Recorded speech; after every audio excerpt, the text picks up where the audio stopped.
मन को सदैव कुमार्गगामी प्रवृत्तियां अच्छी लगती हैं, गंदी बातें, इसको रोकना चाहिए। इसको रोकने के लिए दो बहुत सहयोगी हैं। एक तो कुछ मिनट आसनों में बैठने का अभ्यास करना, यदि आपका शरीर थोड़ा भी बैठने लायक है। एक तो इतना खा खा करके चर्बी बढ़ा ली जाती कि बैठते बनता ही नहीं। सच्ची मानो बहुत बुरा लग रहा होगा ये, इतना क्या खाना कि पेट इतना हिलक जाए। अरे रोगी हो तो बात अलग है, खान पान तो इतना करो कम से कम प्राण पोषण हो, तो थोड़ी साधना बन जाए। चिकना के एकदम पेट ऐसे, फायदा क्या, इसका बोझा बड़ा है। 4 लोगों के कांधे में और दर्द होगा और लकड़ी ज्यादा लगेगी। बोझा बढ़ाने से क्या, थोड़ा तो यार कम खाओ। सच्ची कह रहे हैं। बोले हम तो पानी पिए भी तो तगड़े हो जाते। एक से हमने कहा भाई तो उनका हमारे पानी भी लगता है। झूठी मत बोलो, मूंग की दाल और रोटी खाओ, फिर अगर तुम्हारा चर्बी ना घट जाए तो हमें बताना। मूंग की दाल और 5 रोटी खाओ, बिल्कुल। मीठा बंद करो, दूध बंद करो, फिर देखो जो अगर आपके सिकुड़न न पड़ने लगे गाल में तो हमें बताना। नहीं, आलू का परेठा, बैंगन का भुर्ता, ये वो तो अब वो सब यही ठसा है।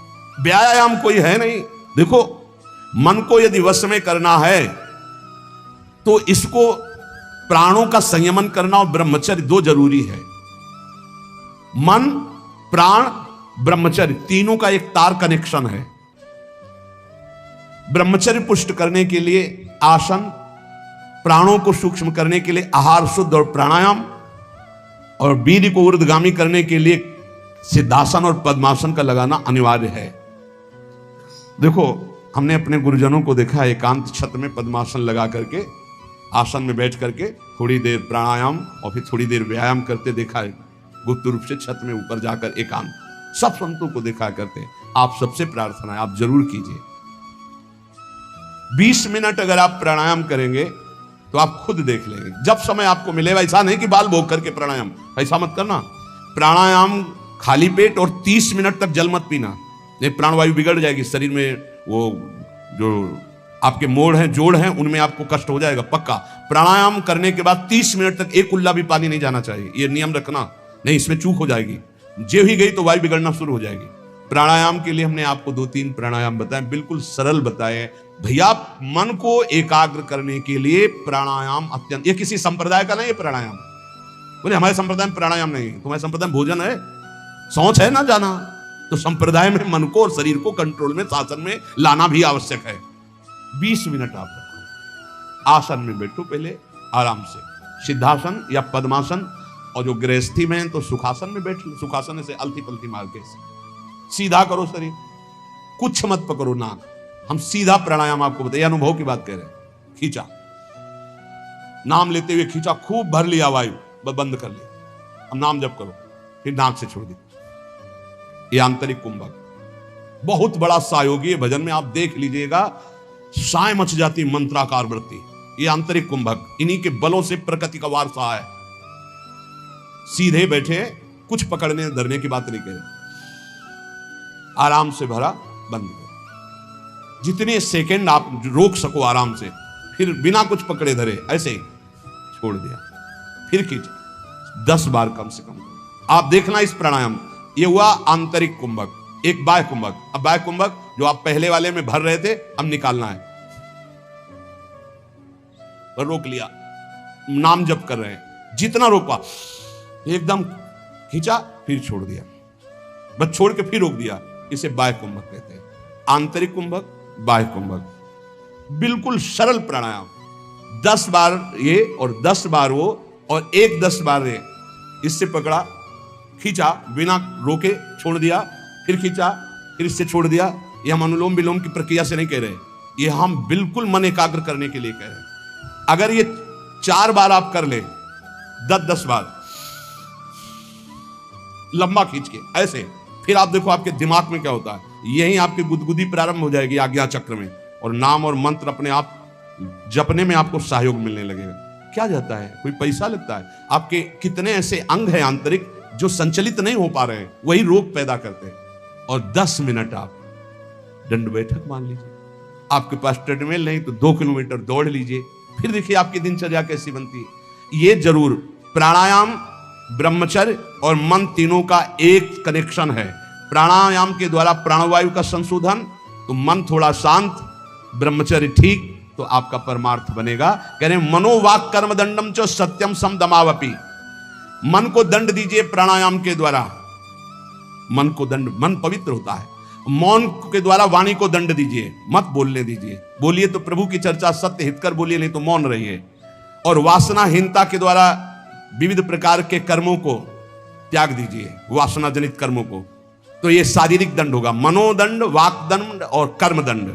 सत्यम समदमापि, सत्य बोलना, इंद्रियों का अपने गोलकों में स्थिर रखना, मन को मंत्र और नाम में स्थिर रखना, ये समदम कहलाता है। श्रवणम कीर्तनम ध्यानम हरेरद्भुत कर्मणः जन्म कर्म गुणानाम च तदर्थे अखिल चेष्टिताम। बड़ी भगवान की लीलाओं में सामर्थ्य है। भगवान के जन्म कर्म और गुण दिव्य हैं। बहुत से ऐसे अराजक तत्व बोलने लगे हैं, उनकी भाषाएं ना सुनी जाएं। भगवान रामकृष्ण को भगवान मानने के लिए तैयार नहीं है, उनके चरित्रों पर टीका टिप्पणी करते हैं, तो उनको भी साधु समागम नहीं मिला, बेचारे हैं, और दसियों हजार लोग अनुयायी हैं। भगवान की ऐसी विचित्र लीला है कि विवेक का प्रयोग ही नहीं है।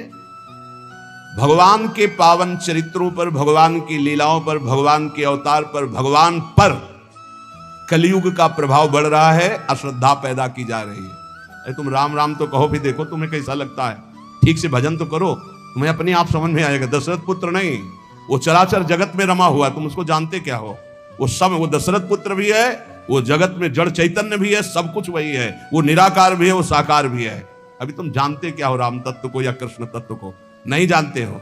भगवान की पूजा, विग्रह सेवा का अवहेलना, भगवान के अवतारों की अवहेलना, बहुत जोर की ऐसी हवाएं चल रही, बेमतलब, बहुत बहुत विचित्र। कैसे तुम्हें बताएं?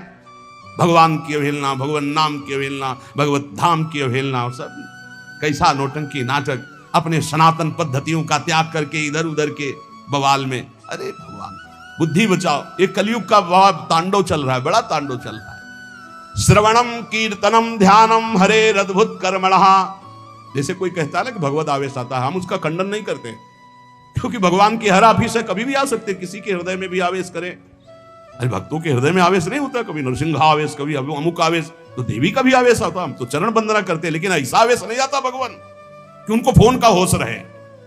ऐसा आवेश नहीं आता कि 500 रुपया देने वाले के ऊपर हाथ रखा जा रहा है, दूसरे के ऊपर नहीं, ऐसा नहीं है। ये सब लगता है फिर नाटक। हम मानते हैं हनुमान जी का आवेश आता है, मानते हैं देवी जी का आवेश आता है, आए ना, जब भगवान रहते हैं तो वो क्यों नहीं आ सकते? आवेश आ सकता है, लेकिन जिस समय आवेश होगा तो केवल भगवत आवेश हो, और जिस समय आवेश होगा तो त्रिकालज्ञ होगा, वो तुम्हारे भूत भविष्य वर्तमान तीनों काल को बता देगा, और वो उस समय भगवत आवेश में होगा, लौकिक कोई चेष्टाएं नहीं होंगी। तो इसलिए सावधान, तस्मात् शास्त्रम प्रमाणम, श्रवणम कीर्तनम ध्यानम, परम मंगल की बात है। हरेरद्भुत कर्मणः जन्म कर्म गुणानाम च तदर्थे अखिल चेष्टिताम। ये सच्ची तुमसे हाथ जोड़ के कह रहे, प्रभु के नाम, प्रभु की लीला कथा श्रवण और प्रभु की सेवा के सिवा इधर उधर मत मन लगाना, नहीं तो जीवन बर्बाद हो जाएगा। ये सब केवल नाटक है भैया। पर्दे के बाहर कुछ है, पर्दे के भीतर कुछ है। नहीं नहीं, बिल्कुल नहीं। हम आपसे सत्य कहते हैं, खूब बड़े बड़े महापुरुषों का संग किए, कभी इतनी नौटंकी नहीं देखी महापुरुषों में, कोई नाटक नहीं देखा। सत्य बात है। श्रवणम कीर्तनम ध्यानम हरेरद्भुत कर्मणा, अद्भुत कर्म करने वाले भगवान श्री हरि का नाम जप करो, उन्हीं के गुण कीर्तन सुनो, उन्हीं का मंगल। बोले हम धर्म ट्रांसफर कर रहे हैं, हमारे धर्म से पता नहीं कहां का भोजन खा लिया कि बुद्धि भ्रष्ट हो गई, गर्दन कटा ले अपने धर्म में, उसे धर्मात्मा कहते हैं। बोले हमारे को सुख नहीं मिला, इसलिए हम वहां कुछ किलो चावल मिल गए, कुछ रुपया मिल गए, कुछ पैसा मिल गए, और तुम बोलने लगे कि हम अमुक धर्मावलंबी हो गए, हम अपने सनातन पद्धति को छोड़ दिया। कभी जिंदगी में ऐसे नहीं, गर्दन कटवा दे, धर्म का स्वरूप समझो, तब भगवान प्रसन्न होते हैं। अपने धर्म के लिए सर्वस्व। क्या जानते हो हमारे सनातन धर्म को? हमारा सनातन धर्म आकाश की तरह है, हमारा सनातन धर्म वायु की तरह है जो सबका पोषण करता है, हमारा सनातन धर्म पृथ्वी की तरह है, चाहे जितना अपमान करो तुम्हारा मंगल ही करेगा। क्या जानते सनातन को? केवल वासनाओं को जाना, इधर उधर धनंगते घूम रहे हो। हे सत्संग का जो श्रवण करते हैं उनको कभी इन बातों पर बाहरी विश्वास नहीं करना चाहिए। एक और पद्धति चली है, पीछे से चली आ रही, बोले अंबाजी को बलि दे रहे हैं, वो बेचारा पशु कुछ जानता नहीं, उसको फंसा दिया, गर्दन काट दिया, नरक भोगोगे, नरक भोगोगे, पक्का कह रहे हैं, पक्का नरक भोगोगे। अंबाजी का सही नाम क्या है जानते हो? जगदम्बा। कहते हो ना जगत जननी, तो बकरे की जननी नहीं है, ऐसी साधारण अम्मा भी नहीं होती थी, जगदम्बा कैसे हो जाएगी? ए मूर्खो, अपने हाथ से काटा था अंबाजी ने जब जड़ भरत जी की बलि देने जा रहे थे ना, तो स्वयं भद्रकाली प्रकट होकर अपने समस्त उपासना करने वालों के गले काटे थी। ये बात ध्यान रखना, किसी जीव की हिंसा जगदम्बा को पसंद नहीं है। ये कैसी आज की भावनाएं चली हुई हैं। जगदम्बा या देवी सर्वभूतेषु शक्ति रूपेण संस्थिता, वो देवी है, वो अम्बा है। कैसे यार बुद्धि भ्रष्ट हो रही लोगों, बचो ऐसे लोगों से। प्रसाद में अभक्ष पदार्थ देते हैं कि अंबा जी का प्रसाद है, अंबा जी का एक बात प्रसाद पाले तो बुद्धि शुद्ध हो जाए और मोक्ष पद का अवलंबन करे। ये बिल्कुल आजकल बहुत संभल करके रहना है, बहुत कुछ बटेगा, लेकिन तुमको क्या लेना है? राधा नाम या ठंडाई या हलवा? देखो आज परीक्षा है तुम्हारी, आओ लाओ, तो ये चलेगा या आओ राधा राधा, जरूरत है तो 10 रुपया और निकाल के वहां रख दिया, ले और चीनी मंगा करके बांट देना दूसरों को। हम तो सत्संग सुन करके आए हुए, अक्षर तृतीया आज उपवास करेंगे, आज पानी भी दूसरे के द्वारा नहीं दिया पिएंगे। सुना, सब रास्ते वो बताए और बचने के भी रास्ते बताए। आज करो उपवास, एक टाइम शाम के भोग लगा करके श्री जी का रूखा सूखा घर में पा लेना, बाहर पानी भी मत पीना, मौन, खूब नाम जप करो। वैसे आज के दिन कहा जाता है दान पुण्य करे तो बहुत लाभ मिलता है, तो क्या दान करो? सर्वभूत दया। आज मैं नाम जप करूंगा और अपने नाम का सब पूरे भारतवासियों को, विश्व को दान करूंगा। सर्वे भवन्तु सुखिनः, सर्वे सन्तु निरामया, सर्वे भद्राणि पश्यन्तु मा कश्चित् दुःखभाग्। आज उपवास करूंगा और समस्त प्राणियों के दुखों का नाश करने के लिए उसका फल दान करूं। ये सत्संगियों का ये होता है, ठीक है? उपवास, शरबत, ठंडाई, हलवा, आओ आओ। तुम क्या कहोगे? राधे श्याम, प्रणाम किया, चल दिया। वो देते भी हैं और वो बचाते भी हैं। आपको ऐसे चलना है। हमारे प्रभु का तो सब कुछ है, लेकिन आपको कैसे चलना है? भगवान का आज जितना नाम जप करोगे कई गुना बढ़कर लाभ मिलेगा। अक्षय आज माना जाता है, जितना दूसरों को सुख पहुंचाओगे उतना ही वो आपका कई गुना बढ़कर, जिसे दान कहा जाता है, जिसे पुण्य कहा जाता है। सबसे बड़ा दान किसे कहते हैं? सबसे बड़ा दान जिसके आगे कोई दान न हो, नाम दान। इससे बड़ा कोई त्रिभुवन में दान नहीं। खूब कीर्तन जोर जोर से चल, परिक्रमा मार्ग में चल रहे हो, कीर्तन करते हुए हजारों के कानों में पड़ रहा है, बहुत बड़ा दान हो रहा है। या नाम जप करके दूसरे को, इससे बड़ा कोई दान नहीं है। और सब दानों का कोई खास हमारे दिमाग में महत्व तो नहीं है। श्रवणम कीर्तनम ध्यानम हरे रदभुत कर्मणाम, भगवान की लीला का दूसरों को श्रवण कराने को कहा गया है। भूरिदा जनाओ, सबसे बड़े दानी जो भगवत चरित्र गान सुन, भगवान नाम कीर्तन सुनाते, भगवत ध्यान में लगाते हैं। इष्टम दत्तम तपो जप्तम वृत्तम यच्चात्मनः प्रियम, दारान सुतान गृहान प्राणान यत्परस्मै निवेदनम। जो यज्ञ है, दान है, तपस्या है, अथवा जप है, सदाचार पालन है, स्त्री पुत्र घर मकान, जो भी आपके पास प्राण धन जो भी है, सब का सब भगवान के चरणों में समर्पित कर दे। इसका फल होता है भगवत प्राप्ति।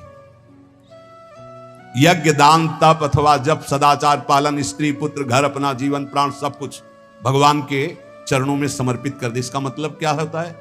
इसका मतलब होता है नाथ सकल संपदा तुम्हारी, मैं सेवक समेत। घर भी तुम्हारा, पत्नी भी तुम्हारी, पुत्र सब कुछ तुम्हारा, लेकिन उसे आप केवल भगवत भाव में रखिए। हे प्रभु, मैंने ये सब कुछ आपको समर्पित कर दिया, और नाम जप कर दिए तो निश्चित भगवत प्राप्ति हो जाएगी। एवं कृष्णात्मनाथेषु मनुष्येषु च सौहृदम परिचर्याम चोभयत्र महत्सु नृषु साधुषु। जिन संत पुरुषों ने सच्चिदानंद स्वरूप भगवान श्री कृष्ण का साक्षात्कार कर लिया है अपने हृदयेश्वर के रूप में, ऐसे संतों का संग करे और समस्त प्राणियों पर सेवा करे।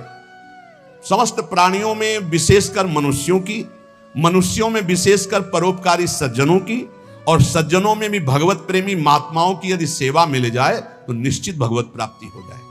आज भगवान को चंदन अर्पित किया जाता है, प्रियालाल को आज चंदन चर्चित किया जाता है अक्षय तृतीया को। तो सबसे बड़ी शीतलता प्रदान करने वाली होती भजन वृत्ति।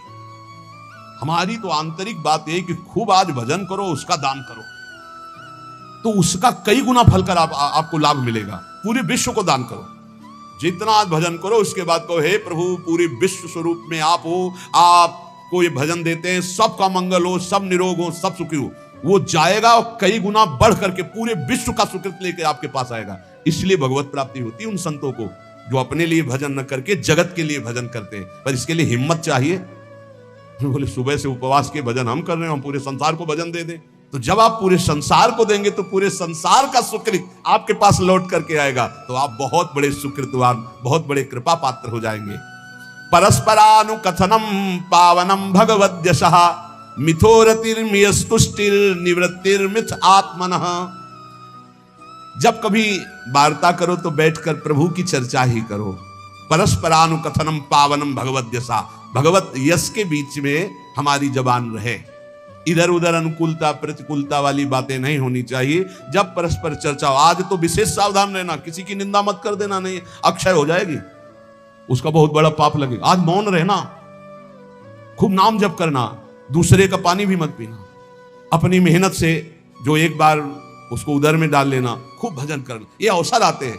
देखो अपना तो रोज अक्षय तृतीया है, अपनी तो रोज अक्षय, हर मिनट अक्षय है। राधा अक्षय, ये कहा जाए क्षय होगा क्या? हर समय अक्षय है। लेकिन ये हम उनके लिए कह रहे हैं जो संसार मार्ग के प्रति कभी कभी वृंदावन आए, कभी कभी ऐसे पावन तिथि पर्वों पर सौभाग्य मिलता है। किसी का मत खाना, किसी के भी द्वारा मत पीना, कोई भी पदार्थ देने पर।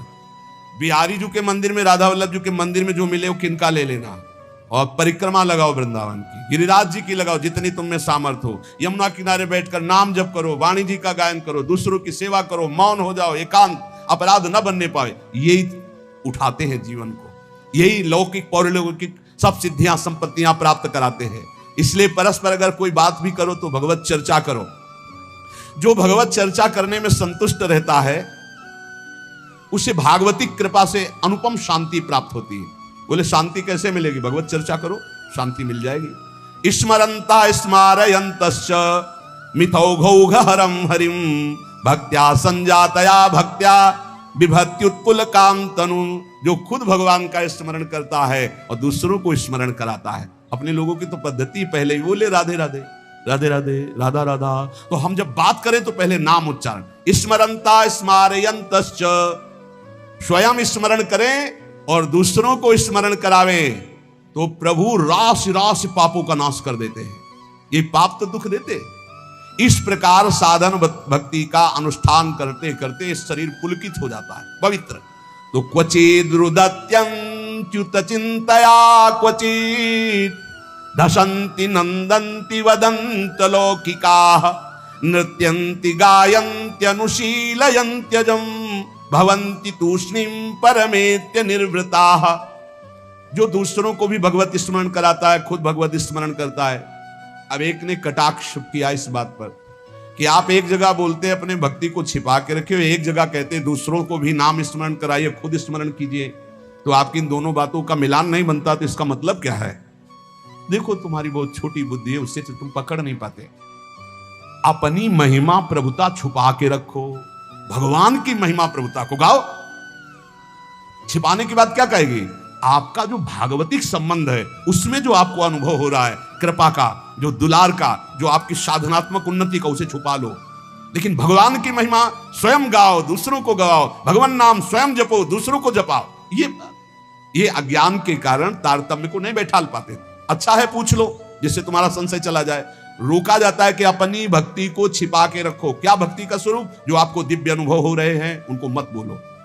आप ऐसा साबित मत करो। दूसरे को नाम जप करो, दूसरे को भगवत चर्चा सुनाओ, दूसरे की भागवतिक उन्नति चाहो और भगवान का यश गाओ, तो आपकी आध्यात्मिक उन्नति होगी। अपनी उन्नति के जो आपको अनुभव है उनको छुपा के रखो, उनको समाज में व्यक्त मत करो। उसी कहा जाता है छुपाना। अब उसकी हृदय की एक विलक्षण स्थिति होती है। वो कभी भगवान के चिंतन में ऐसे डूबता है कि अभी तक भगवान नहीं मिले, क्या करूं, कहां जाऊं, किससे पूछूं, मुझे कैसे भगवत प्राप्ति हो। अब वो चिल्ला चिल्ला कर रोने लगता है। क्वचित रुदत्य अच्युत चिंतया, भगवान के चिंतन में इतना डूबा, कैसे मिलेंगे, और चिल्ला चिल्ला कर रोने लगा। कभी वो भगवान की ऐसी लीला स्फूर्ति हो जाती है, वो देखता है परम ऐश्वर्यशाली भगवान यशोदा मैया छड़ी लेकर के रही, दिखा मुख, तूने मिट्टी खाई, भगवान डर रहे। ऐसी लीलाएं स्फुरित होती। वो कभी खिलखिलाकर हंसने लगता है, कभी भगवान के दर्शन के आनंद की उन्मत्तता में वो नाचता है, कभी लोकातीत भाव में भगवान के सामने गीत गाता है, भगवान से बात करता है। इस प्रकार उसकी दिव्यता, दिव्य भावों की जागृत हो जाती है। तो उपासक नाम जप करे, भगवत चर्चा सुने, और ऐसे लोगों का किसी भी तरह के कोई चमत्कार से प्रभावित ना हो, जहां प्रभु का नाम, प्रभु का रूप, प्रभु की लीला, प्रभु का धाम की महिमा का गान ना हो।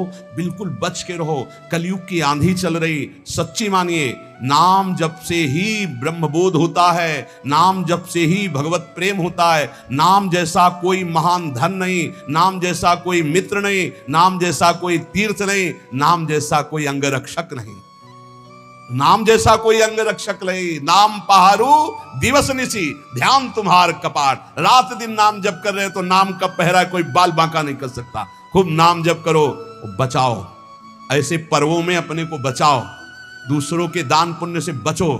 कुछ भी नहीं लेना, प्रणाम भी किसी का नहीं लेना। कोई प्रणाम कर रहा है फौरन प्रणाम करो, वो पंचांग कर रहा है आप सर झुका लो। किसी का प्रणाम नहीं, किसी का कोई प्रतिग्रह नहीं, किसी की कोई सेवा नहीं। ऐसे अवसरों पर खूब भजन करके अपने को बढ़ाया जाता है। ऐसे अवसरों में कई गुना लाभ मिलता है भजन का, भजन से बढ़कर कोई लाभ नहीं। हाँ, जैसे हमें प्यास लगी, विरक्त है, तो हम पानी पी लेते हैं, लेकिन देखते हैं आसपास वहां दोना पत्तल पड़े हैं तो हम उठाकर साफ कर देते हैं, मुक्त हो गए। हम उस ऋण से मुक्त हो गए जो हमने जल पिया। वहां आसपास देखा थोड़ा दोना पड़े जहां शरबत पिलाया जा रहा है, उनको साफ कर दिया, थोड़ी सेवा कर दी। चतुरता यही। किसी का प्रति, कल आप सुन रहे थे, जिसने कभी जीवन में किसी का प्रतिग्रह दान नहीं लिया है, वो कई जन्मों की स्मृति को प्राप्त हो जाएगा। जो यम का पालन करता है, जो किसी से चोरी नहीं की, कभी झूठ नहीं बोला, जो ब्रह्मचर्य का पालन करता है, शरीर को पवित्र रखता है, किसी का प्रतिग्रह, वो त्रिकालज्ञ हो जाएगा। भूत भविष्य वर्तमान सब ज्ञान उसको हो जाएगा। बोले हमें क्यों नहीं हो रहा? तो आप इन्हीं में त्रुटि है, देख लो, इनको सुधार कर लो। ब्रह्म ऋषियों की वाणी कभी मिथ्या नहीं होती। तो जितने सत्संगी जन है, सबसे प्रार्थना है आज खूब नाम जप करो। वैसे रोज जप करो, लेकिन आज विशेष जप करो, और किसी का भी कोई प्रतिग्रह दान सेवा स्वीकार ना करो। आज उपवास कर लेना, भंडारा भी होगा, शरबत भी बटेंगे, हलवा भी बटेंगे। आपको होश में रहना है, बिल्कुल होश में। हम ही बोल रहे हैं, हम ही करवाएंगे। हाँ, दोनों बातें देना, हम ही आपको देंगे, आपको हम ही मना करेंगे। अब देखते हैं लेने में हो या मना करने में हो, दो डिपार्टमेंट है। अगर ऐसे तो भाई प्रसाद है महाराज जी के, ले लेते हैं तो ठीक है। तो ये क्या है? ये वाणी का प्रसाद है, ये अमृत प्रसाद है। ये प्रसाद अगर आप पकड़ लिए ना, तो तुम्हें माया से निकाल देगा। खूब नाम जप करना, अक्षय, खूब नाम जप करना। ए मस्त रहो, भगवत प्राप्ति हमारे निश्चित है, क्योंकि हम श्री जी की शरण में हैं। मेरी महारानी श्री राधा रानी। हाँ, पक्का मस्त रहो। जय जय श्री राधे श्याम।